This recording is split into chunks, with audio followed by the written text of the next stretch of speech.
Serhatname'ye hoş geldiniz. Bu haftada Türkiye'de, Orta Doğu'da ve dünyada çok önemli gelişmeler yaşandı. Türkiye'de liderlerin katıldığı NATO zirvesi, 36. NATO zirvesi Türkiye'de, Ankara'da yapıldı. Orada da önemli kararlar alındı. Sonuç bildirgesi açıklandı. NATO zirvesinin yapıldığı saatlerde Trump, İran'a yeniden bir saldırı düzenleneceğini ve İran'ın yola gelene, tırnak içerisinde yola gelene kadar bu saldırının devam edeceği konusunda bir mesaj yayınladı. Mesajın hemen ardından da İran'a yönelik saldırı 2 gündür devam ediyor.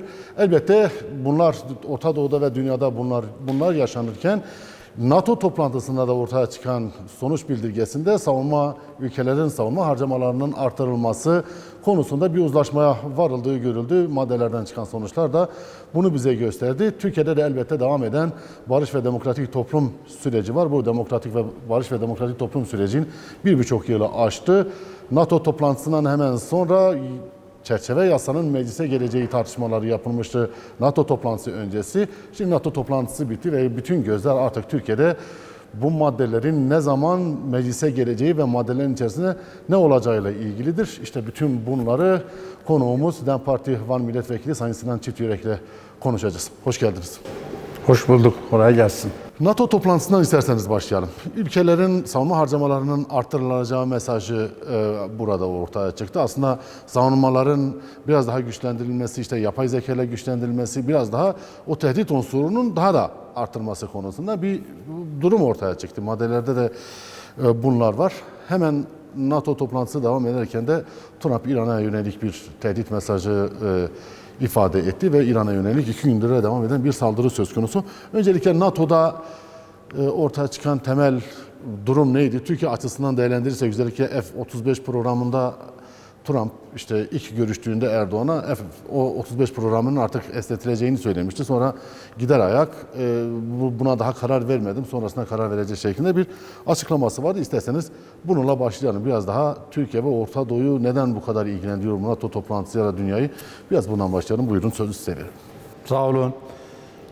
Emeğinize sağlık. Bütün izleyenlere sevgiler, saygılar sunuyorum. Öncelikle bu NATO toplantısı dolayısıyla fiilen bir sıkı yönetim ilan edildi. Resmen değil ama fiilen. Bir hafta yakın bir sıkı yönetim ilan edildi. Bunu kınıyoruz. Bir. İkincisi, onlarca, yüzlerce insan, belki binlerce insan gözaltına alındı. Onlarcası tutuklandı. Ya da işte şartlı tahliye edildi. Başta Temel Demirel ve Sibel Hoca olmak üzere. Bu politikalar uygulanırken kimseden ses çıkmadı. Avrupa'dan ses çıkmadı. Bu esasında bir işarettir. Yani Türkiye'ye verilen mesajdır. Birazdan üzerine duracağımız.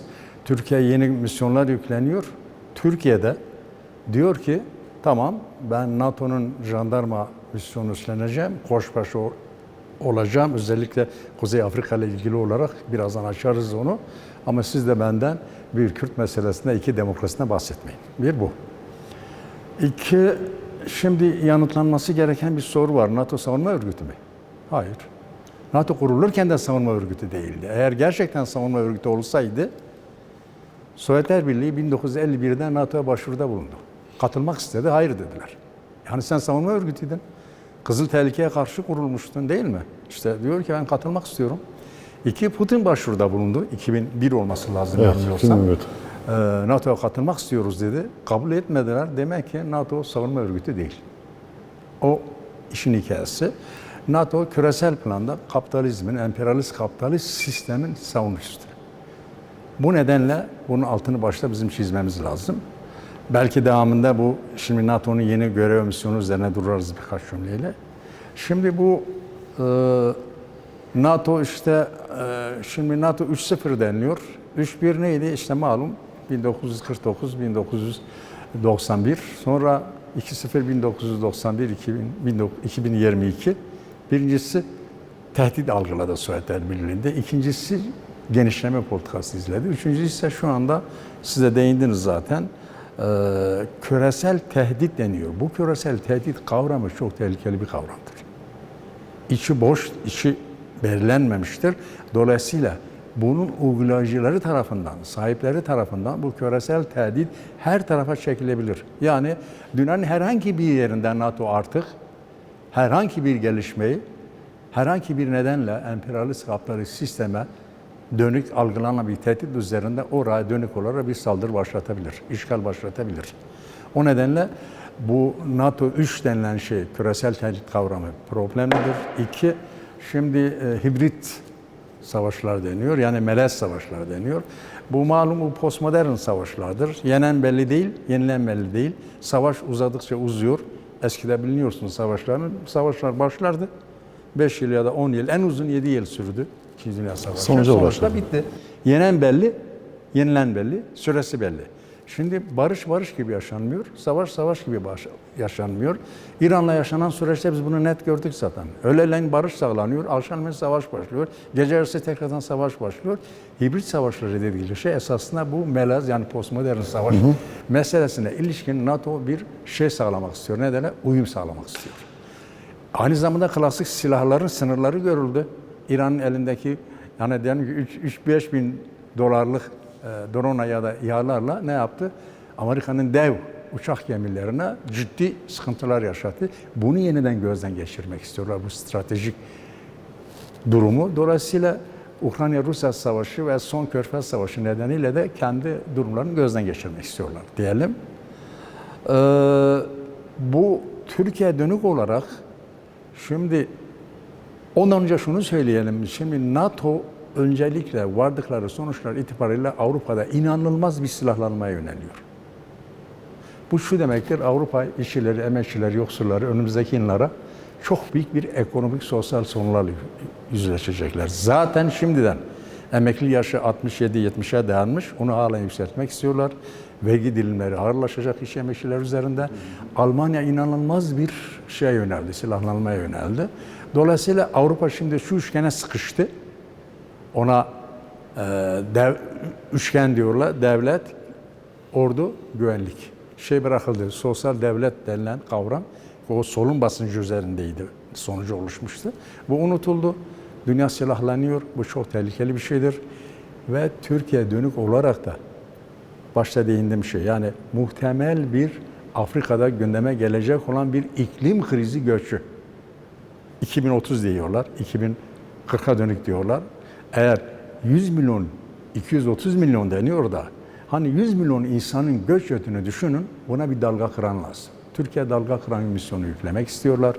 Dolayısıyla bu iklim krizinin sonucunun Avrupa yansımasını engellemek için Türkiye'de buna karşılık bazı şeyler istedi. Birincisini söyledim, demokrasi ve Kürt meselesini unutun diyor. 2, F-35 pazarlık konusu yaptı. 3, aynı zamanda bu uçak yaptılar, Kaan uçağı, ona motor istiyorlar. Dolayısıyla burada bizim açımızda en kritik sorun şudur: demokrasi ve Kürt meselesi unutun. Bu benim yorumumdur. Çünkü biz bunu gözaltı süresinde de gördük zaten. Bunu biraz açar mısınız? Bu Afrika meselesinden göçün oluşabilme meselesini 2030'da ve buna Türkiye mesela neyin pazarlığı olmuş olabilir? Hani Türkiye Kürt sorunu çözmeyeyim ya da bu süreç başarıya ulaşmasın mı? Hani eski güvenlikçi politikama mı döneyim? Ne konuşmuş olabilirler ki? Yani nasıl bir anlaşma olmuş olabilir? Şimdi ya da işte Rojava ve 4 parça Kürdistan'ın bunda etkili olma ihtimali var mı? Nedir mesela? Var. Niye var? Şimdi dünya silahlanıyor, doğru mu? Evet. Devlet, ordu, güvenlik üçgende. Kürtler ne deniyor? Silahsızlanın diyor. Sadece Türkiye'de değil ki. Orta Doğu'da silahsızlanın diyor. Dünyanın her yerinde, daha doğrusu Kürtlerin olduğu her yerde Kürtlere ise silahsızlanma dayatılıyor. Bu çok büyük bir tehlikedir. Eğer hakikaten silahsızlanma söz konusu ise Avrupa niye silahlanıyor? Türkiye niye silahlanıyor? Irak, Suriye niye silahlanıyor? İran niye silahlanıyor? Doğru mu? Bu nedenle bunun Kürtlere yansımasının birinci sonucu bu. Kürtler silah meraklısı değil de dünya silah meraklısı olursa Kürtlerin yokluğu üzerinde politika izleyen 4 sömürgeci devlet Kürtler ne yapacak? Bir bu. 2, başta dedik ya, bu küresel tehdit algısı. Bunun içi sonuçlarına baktım ben, NATO sonuç bildirisine, bu aşımlanmış değil. Bu onlara inanılmaz bir esnek hareket alanı sağlıyor. Yani Afrika'da iklim göçü başlayacak değil mi? Çok ciddi bir iklim krizi var. Bilim insanları, bizim kendi gözlemlerimiz var. Ben o geçen seneki o tarım komisyonu nedeniyle biz 30 ili gezdik. Dedik zaten artık bu artık iklim değişikliği değil, bu iklim krizidir. Açık, net, ortadadır bu. Dolayısıyla bilim insanlarının söylediği zaten Afrika'da önümüzdeki 15-20 yılda, 30 yılda bilemedim 30 yıl diyorlar ki 230 milyon rakam veriyorlar. Bir iklim krizi göçü olacak. Peki bu nereye göç edecek? İşte gelecek yer bellidir. Türkiye üzerinden Avrupa'ya, kuzeye yönelecek. Kuzeye yöneldiği zaman da buna bir dalga kıran lazım. Türkiye zaten şu ana kadar bir dalga kıran işlevini üstlendi mi? Üstlendi. Avrupa bu dalga kıran işlevini üstlendiği için Türkiye para desteği sağladı mı? Sağladı. Biliyorsunuz hani gelen göçü Türkiye gösterdi orada. Bu nedenle bu misyon daha güçlendirilmek isteniyor. Bir, iki, Orta Doğu kırılgan bırakıldı. Herhangi bir sorun çözümlenmedi. Ukrayna meselesi çözümlenmedi. Gürcistan meselesi yarı yolda bırakıldı. Çözümlenmedi. Irak meselesi ortada duruyor. Suriye meselesi, İran meselesi hepsi çözümlenmedi. İran meselesi zaten Kasım'ı bekliyor. Bütün bunlardan dolayı bu kırılgan ortamda NATO, Türkiye daha fazla Orta Doğu ve Kuzey Afrika'da bekliyor. Ne derler? Görev Nasıl bekliyor. bir rol biçiyor? Nasıl bir misyon Askeri bir biçiyor rol Türkiye? biçiyor. Ya kısa vade, orta ve uzun vadede nasıl bir Yani rol biçiyor? o yakın vadede Orta Doğu'daki devletler merkezi bir merkezleşme. Daha bir merkezileşme. Evet, daha İran, merkezi, Irak. Irak, Suriye merkezi. Bu Türkiye'nin zaten politikası zaten. Türkiye zaten bunu istiyordu. Bunun en büyük mağduru Kürtler olacak. O bakımda belki üzerine dururuz yani Kürtler buna karşı ne yapmalı? Bu önemli bir gelişmedir. İkincisi demin söylediğimiz gibi gerek iklim krizi, gerekse bu bölgedeki kırılganlık yani Sykes-Picot'u yenilemek istediler ama yenileyemediler. Yarı yolda kaldı. Bu iki nedenle NATO daha saldırgan bir politika izleyecek. Üstelik dün düşmanı vardı. Tırnak içinde. Diyelim ki hani. Düşmanı vardı. Bugün düşmanı da yok. Kendisi baş başa. O nedenle bir savunma örgütü değildi. Oradan doğruya küresel saldırı örgütü. Çünkü kapitalizm küresel tehdit algılıyor. Bu bile gitmez. Gitmeyeceğini biliyorlar. Güney Asya'da çok ciddi ayaklanmalar oldu. Latin Amerika'da hareketlenmeler oldu. Kimse onlar bizden daha iyi tahlil yapıyorlar. Yani küresel sistem kapitalizmi bugünkü kullanan Türkiye toplumu kaldıramıyor. Bunun hazırlığını yapıyorlar. Hemen bu tartışmalar yaşanırken İran'a yönelik saldırı gerçekleşti. Ve 2 gündür de işte bombalanıyor, İran'a yönelik saldırılar gerçekleşiyor. Bu konuda kararın Türkiye'den veriliyor olması talimatı hatta işte gazetelere yansıdı. Trump talimatı Ankara'da aldı ve Ankara'da verdi. Hatta bir açıklamasında işte diyor ki biz işte Erdoğan'ı överken diyor ki Türkiye öbür tarafta yer alacaktı. Hani İsrail karşısında İran'ın yanında yer alacaktı da ben arayıp işte yapmamaları gerektiğini söyledim. Böyle bir durum ortaya çıktı. Bunu birlikte okuduğunuz zaman nasıl bir değerlendirmeye gidersiniz acaba? Ben Türkiye'nin İran'ın yanında yer alacağı kanatında değilim. Hani çok kritik bir gelişme olur. Türkiye İran'ın parçalanmasını istemez. Ona rağmen bile Türkiye kendisini ateşe atmaz. Bu bir. Ama İran'ın asla ve asla parçalanmasını istemez. Zaten kendi güvenlik stratejisini İran'ın birliği üzerine kurdu. Dün Suriye'nin birliği üzerine kurduğu gibi. Trump'ın burada o mesajı vermesi, yani Ankara'da vermesi Ankara'da olduğu için verdi. Başka yerde olsaydı orada verecekti. Çünkü Özel bir anlamı yok yani. Yok hayır, bir özel bir anlamı yok bence benim kanaatim. Zaten İran savaşı 3 Kasım'ı bekliyor. Trump 3 Kasım'a kadar idare etmek istiyor aslında. Kalıcı bir anlaşma imzalamadılar. O nedenle İran da bunu biliyor. İran 3 Kasım'ı arkalamadan bir sonuca varmak istiyor. Kalıcı sonuca varmak istiyor. Seçime kadar yani. Seçime kadar varmak istiyor. Bu nedenle İran şartları kabul etmiyor. Daha iyi koşullarda, daha fazla kendi lehine sonuçlar elde eden bir anlaşmaya imza atmak istiyor. Amerika buna yanaşmıyor. Problem buradan kaynaklanıyor. Yani Amerika'nın bu İran politikası değişir mi? Hani Trump gider yerine işte Hillary Clinton gelir yani ya da başka biri gelir. Hani politikası değişir mi? Ya da demokratlar gelir değişir mi yani bunun politikası? Demokratlar gelirse kısmen değişebilir. Ama şu andaki ABD politikasını sadece ABD politikası olarak değerlendirmemek lazım. İsrail ile birlikte değerlendirmek lazım. Doğrudan doğruya Netanyahu'yla. Ne yapmak istiyor? Amerika, İsrail en son itibariyle yani Sykes-Picot evet yenilenecek ama bu Sykes-Picot yenilenirken İran'ı nasıl bırakmak istiyorlar? Yani sonuç olarak nereye varacak bu? Şimdi Amerikan stratejisi var. Onun üzerine ben bir kitap yazmıştım. Emperyalizm Avrasya Stratejisi, Orta Doğu ve Kürdistan diye bir kitap yazdım. Daha 20 yıl önce. Strateji nedir? Dünya, Asya hakim olan dünya hakim olur 21. yüzyılda. Bu 100 yıl önce söylendi. Dolayısıyla Amerikan stratejisi Sovyetler Birliği yıkıldığı andan itibaren yeni 40 yıllık bir strateji belirledi. Asya üzerine egemenlik kurma stratejisi. Dikkat edin, son 25 yıldır savaş nerede sürüyor? Afganistan, Ukrayna, Mısır üçgeninde sürüyor. Bu üçgende ne var? Bu üçgenin merkezinde ise Kürdistan var. Savaşın ağırlık merkezi sürekli değişiyor. Bazen Gürcistan, bazen Ukrayna, bazen Irak, bazen Suriye, bazen Yemen, bazen Afganistan ama savaş hep üçgende sürdü. Çünkü Amerika'nın stratejik hedefi şu: Rusya'yı parçalamak, Çin'i ve İran'ı. Asya'nın üç büyük devi üzerine hesabı var. Yoksa Asya hakim olamaz. Bir kere bu bütün yapılanlar Amerika açısından bu stratejinin bir parçasıdır. Bir. Bunun İsrail'in hesapları var. İsrail kendisini güvende görmüyor. Diyor ki ben bir coğrafyada ben yalnızım diyor. İran'ın etkisiz sistemi istiyor. Çünkü İran kendi siyasetini İsrail yokluğu üzerine sürdürüyor. O nedenle İsrail hesabına işte malum Suriye'de kendisine yakın olan bir devletin kurulması, Lübnan'da onların tabiriyle tırnak içinde tehlikenin ortadan kaldırılması Hizbullah. Tabi bütün bunların yani Şii Hilali denilen Şii Hilal'in aparatların ortadan kaldırılması. Şii Hilal'in kendisi İran yanlısı bir noktaya gelmezse İsrail politikası gereği Şii Hilal yeniden inşa edilebilir. Yani Yemen, Hizbullah buna benzer aparatlar ortadan kaldırılsa bile yeniden inşa edilebilir. Ve o nedenle yani Amerika'nın stratejik hedefi Asya üzerindedir. Amerikalılar İsrail'in ortaklaştığı Orta Doğu neyse ortaklaştığı hedef ise sözün ettiğim bu Şii Hilali aparatının etkisizleştirilmesidir.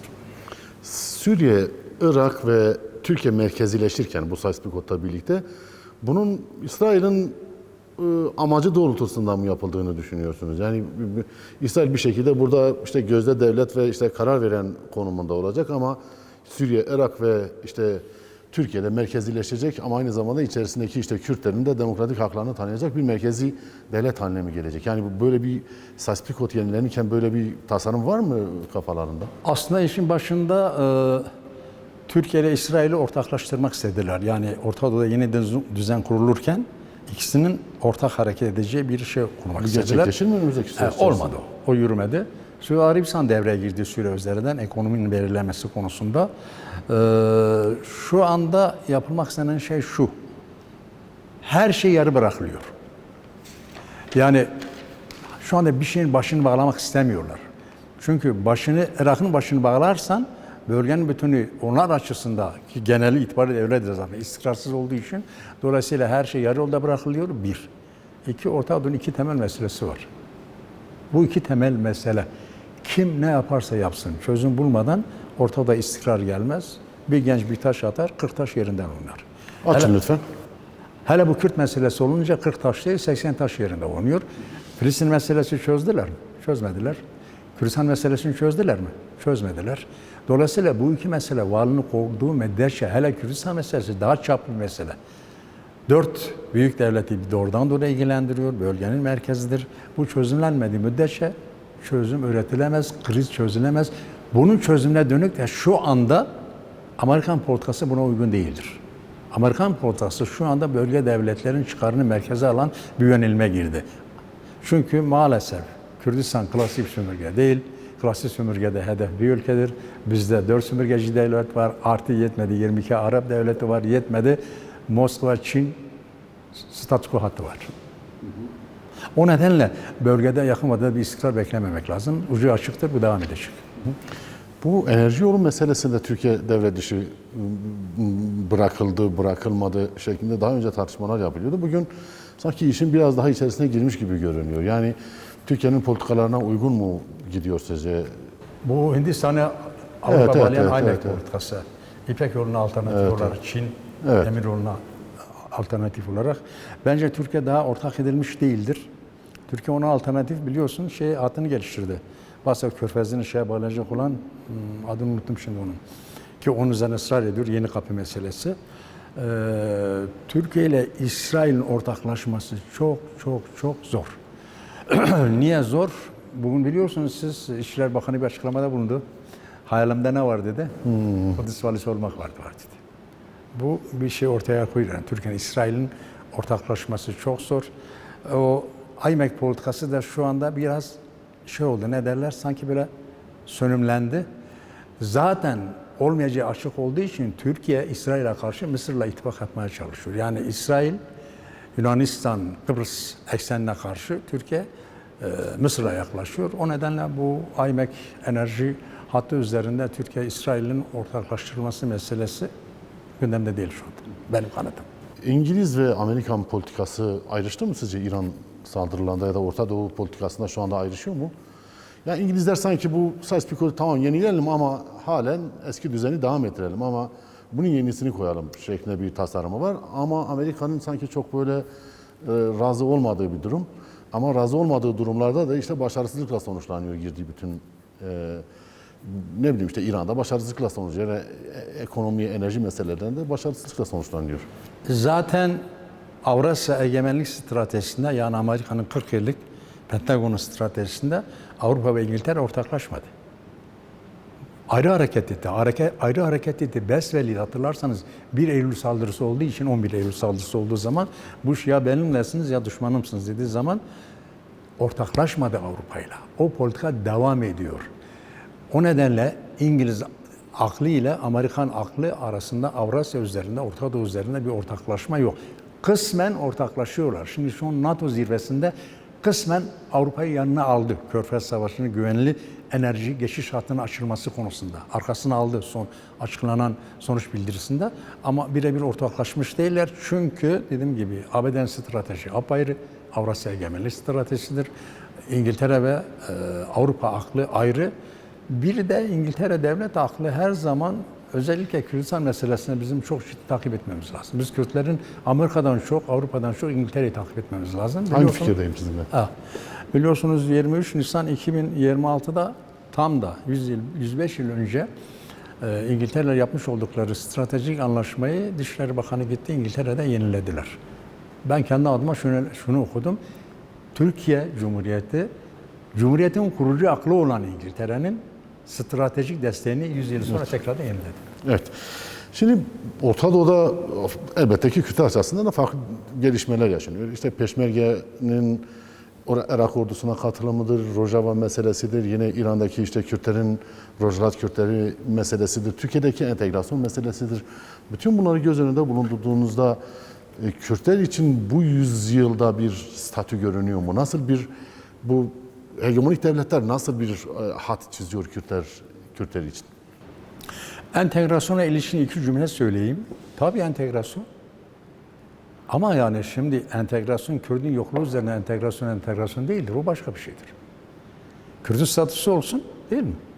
Entegre ne demek? Birleşmek demektir. Birleşik demektir. Birleşik demek senin de bir şeyin vardır, bir konumun vardır, senin bir statün vardır. İşte Irak'ta entegrasyon var, birleşik bir yapı var, entegre yapı var. Bağımsız olmadığı müddetçe sen entegresin, birleşiksin. Türkiye'nin algıladığı entegrasyon apayrı bir şey. O asimilasyonu derinleştireyim. Ya Kürtçe konuşma %1'e %2 oranına düşsün diyor. Belki o zaman meseleyi çözerim. O da çözümsüzlüktür. Kuzey İrlanda.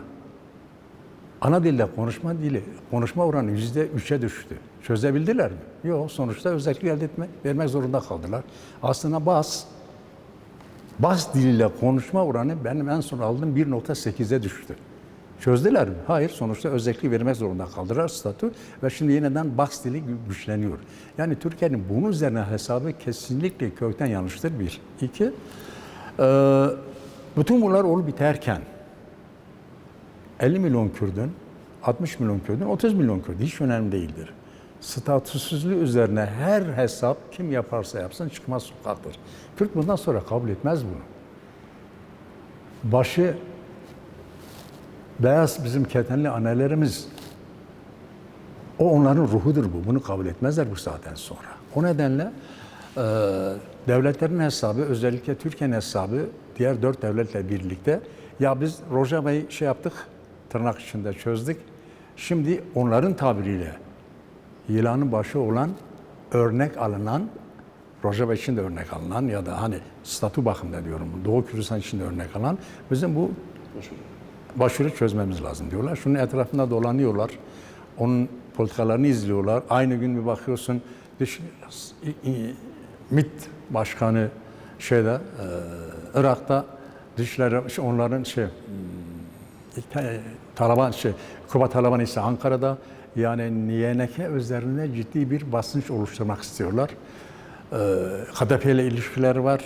Dolayısıyla Kürdistan Federal Bölgesi'nin bugünkü peşmerge yapısının anayasal konumdan çıkartılıp Irak ordusuna katılması demek Nasıl bir sonuç doğurur?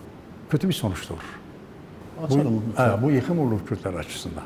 Ama işte Başbakanı yeni açıklama yaptı. Dedi ki kesinlikle bu karardan dönülmeyecek. Yani bu karar kesin ve peşmerge işte entegre edilecek Irak ordusu. Ama bir tarafta da biz asla bu anayasal bir zemindir, biz bundan vazgeçmeyiz diyorlar.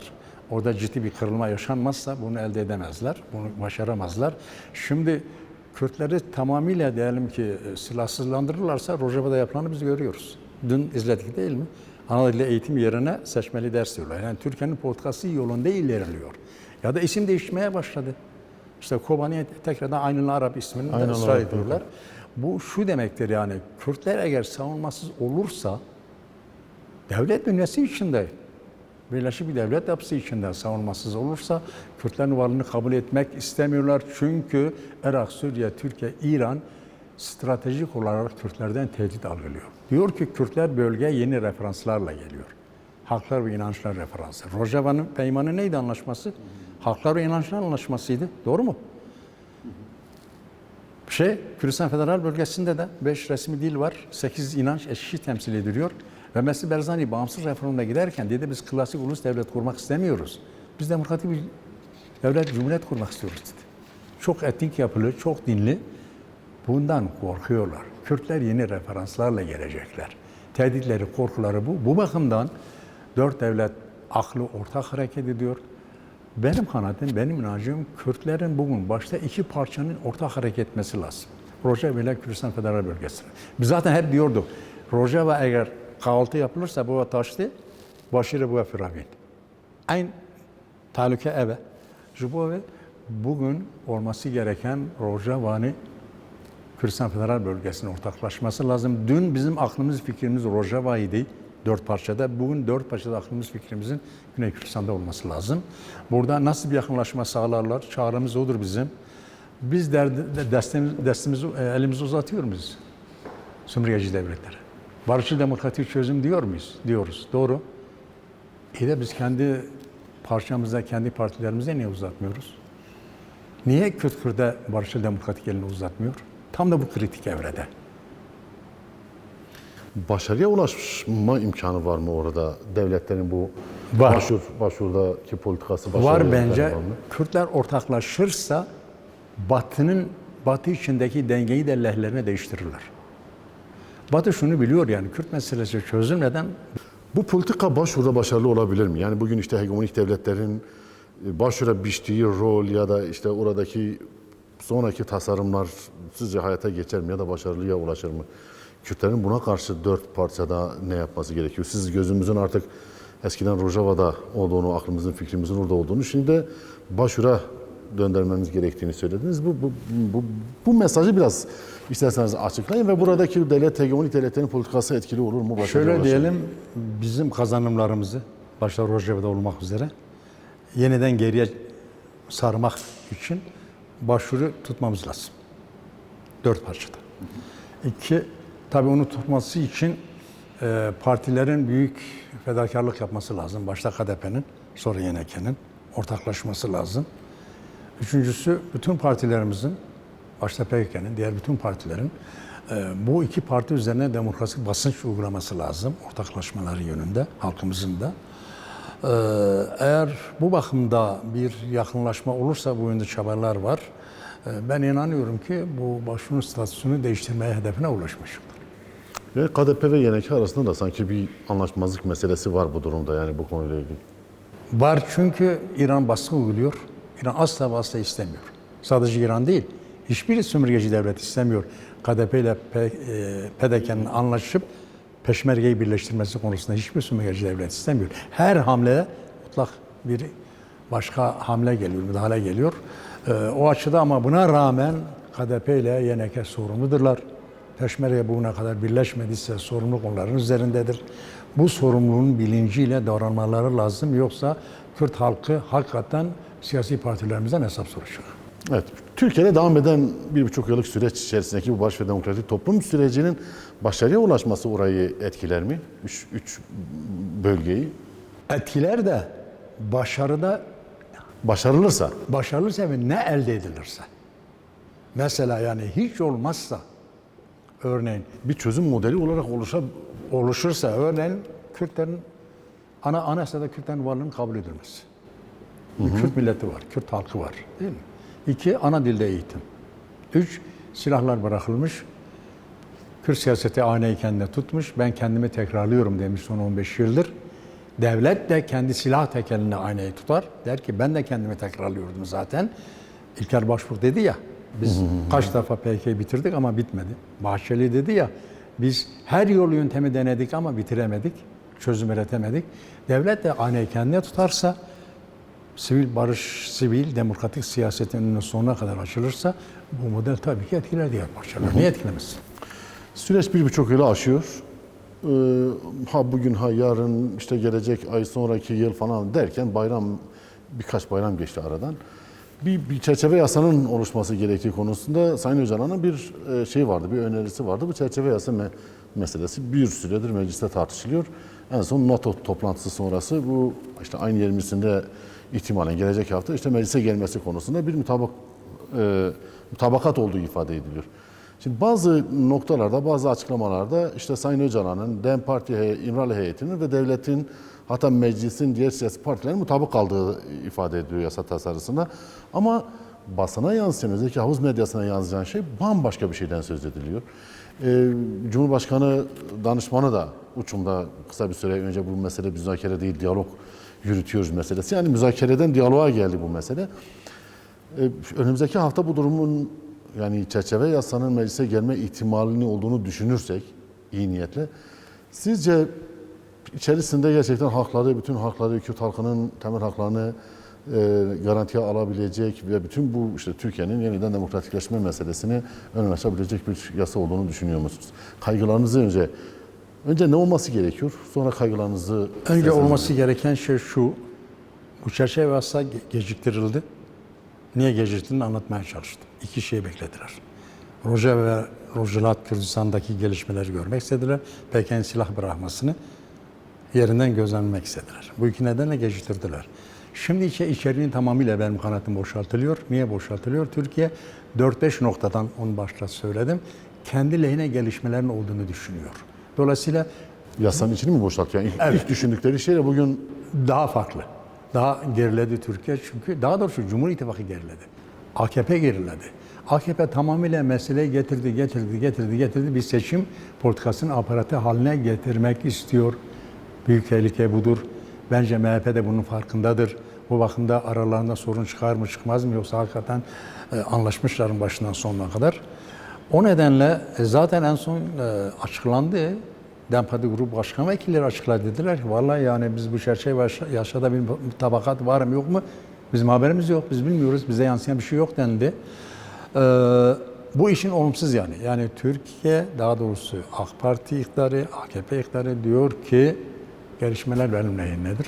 O nedenle baş danışman dedi ki müzakere değil diyalogtur. Daha geri bir noktaya götürdü yani. Olması gerek. peki şöyle yani bir süre sonra Orta Doğu'da dengeler değişiyor, haritalar değişiyor, politikalar değişiyor.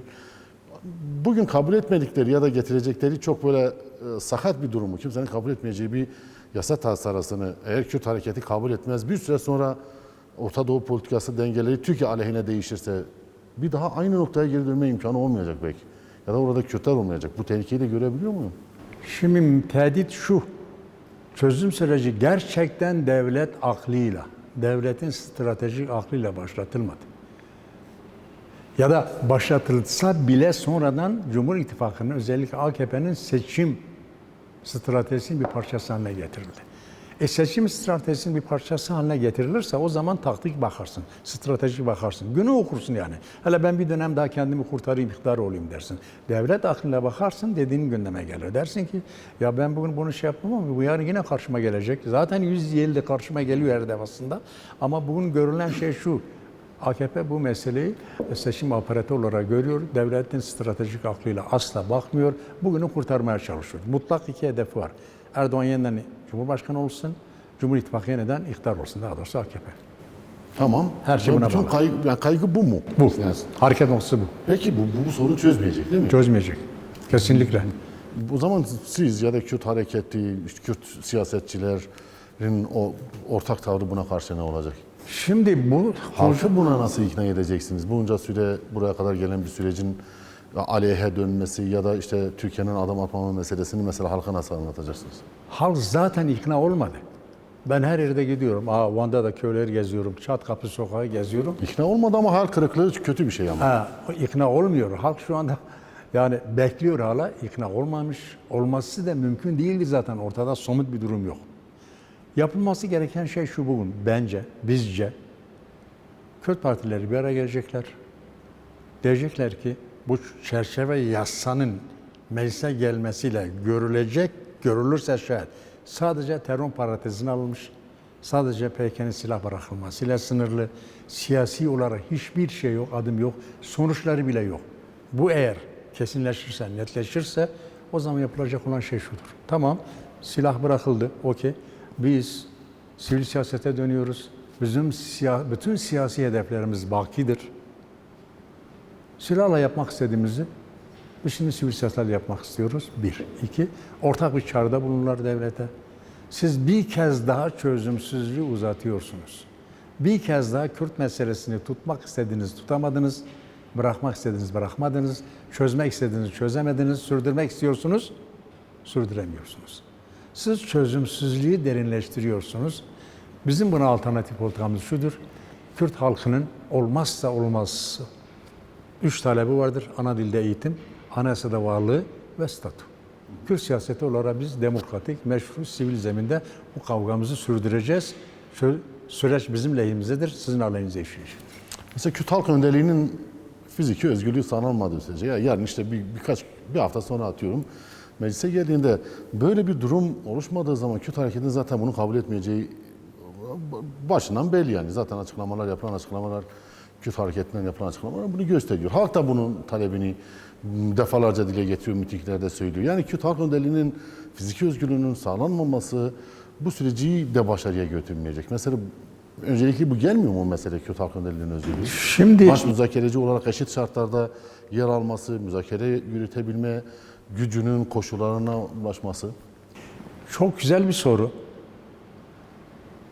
Sayın Öcalan'ın içeride olması Kürt meselesinin kendisi değil sonucudur. Sayın Öcalan Kürt meselesi olmasaydı niye içeride olacaktı?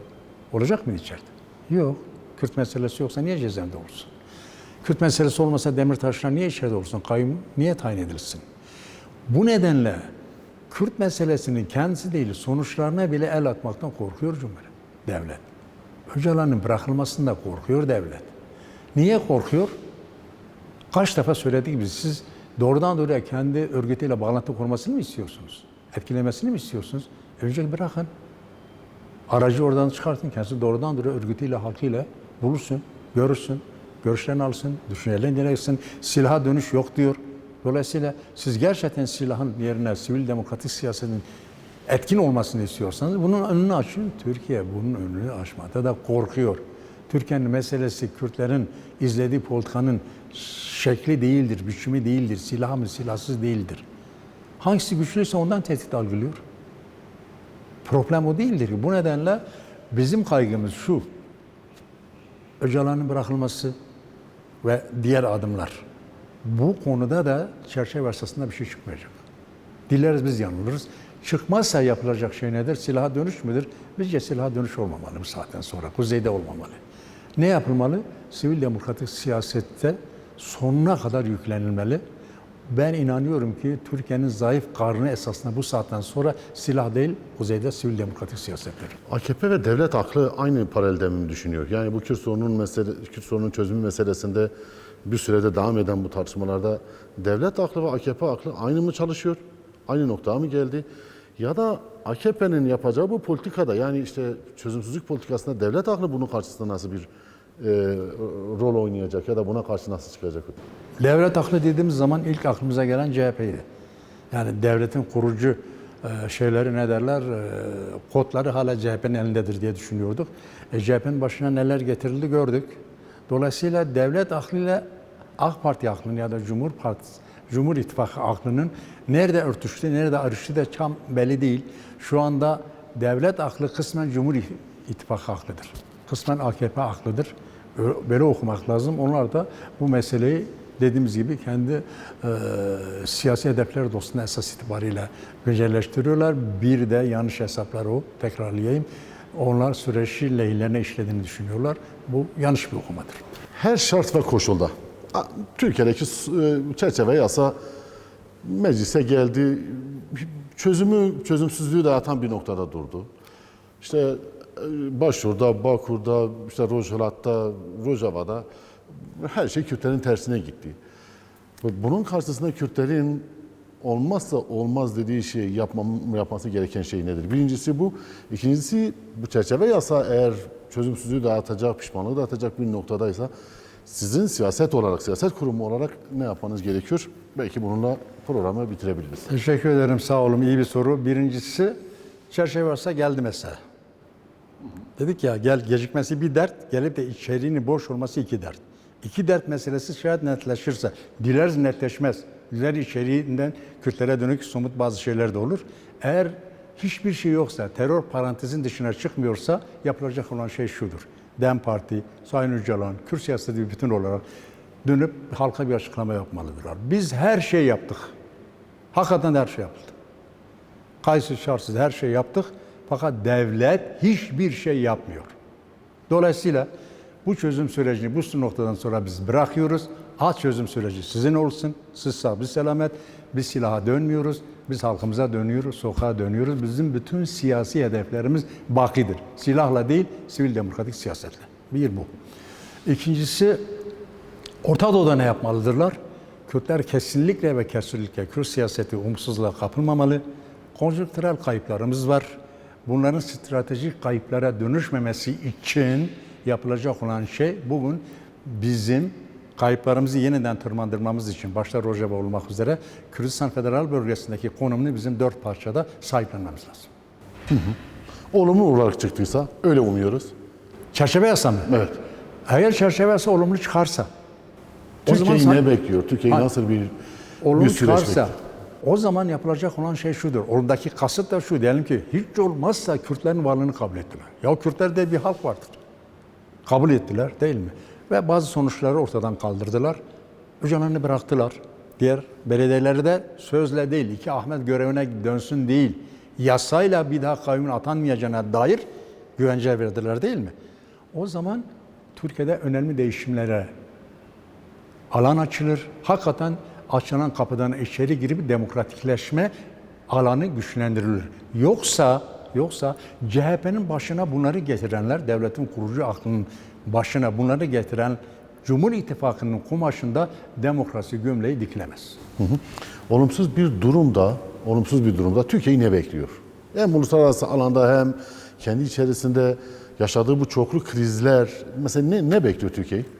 Çerçeve yasa açısından olumsuz durum sonuçlanırsa Türkiye küresel planda şu anda ciddi bir riskle yüz yüze değildir. Çünkü NATO sonuçları itibariyle demin anlatmaya çalıştım. Geçici olarak o bazı şeyleri arkaladı. Dolayısıyla bunun seçime de tahammül etmek istiyor. Ama içeride ve Kürt kamuoyunda çok ciddi kırılmaları yapar. Türkiye demokrasi kamuoyunda da ciddi kırılmalara yol açar. Neye yol açar? Kürt halkı der ki ben bütün referanslarımı açtım kendi siyasi liderlerim eliyle size. Ama siz bunu kullanmadınız. Siz bir kez daha benim yokluğuma oynadınız. Dolayısıyla ben bir milletim. Benim temel haklarım var. Ben mücadelemi 100 yıldır her defasında küllerimden doğdum. Bir daha doğacağım diyecek sivil demokratik siyasetle. Son olarak sözünüzü alalım. Son olarak sözüm şudur. Biz asla ve asla umutsuz olmadık, olmayacağız. Devletin izlediği strateji Kürt halkı biliyor. Annelerimiz biliyor. Bizim annelerimiz sokakta job ye mektepli değil, alaylı profesörler oldular. Dolayısıyla devlet Kürt halkının dediğim gibi konjonktürel kayıplar üzerine politika izlemesin. Kürt siyaseti de çağrımız şudur. Biz birbirimize demokratik elimizi uzatalım. Kürt Kürt'ün yükünü taşımalıdır siyasetten. Kürt Kürt'ün kahrını çekmelidir siyasetten. Çok teşekkürler katıldığınız için. Çok sağ olun. Evet, bu hafta DEM Parti Van Milletvekili Sayın Sinan Çiftürek'le hem NATO toplantısını, Amerika, İsrail'in İran'a yönelik saldırıları ve elbette ki içeride çerçeve yasanın bu hafta meclise gelmesi beklenen çerçeve yasa ve içeriğinin ne olması gerektiğini konuştuk. Haftaya tekrar buluşunca diyeyim. Hoşça kalın.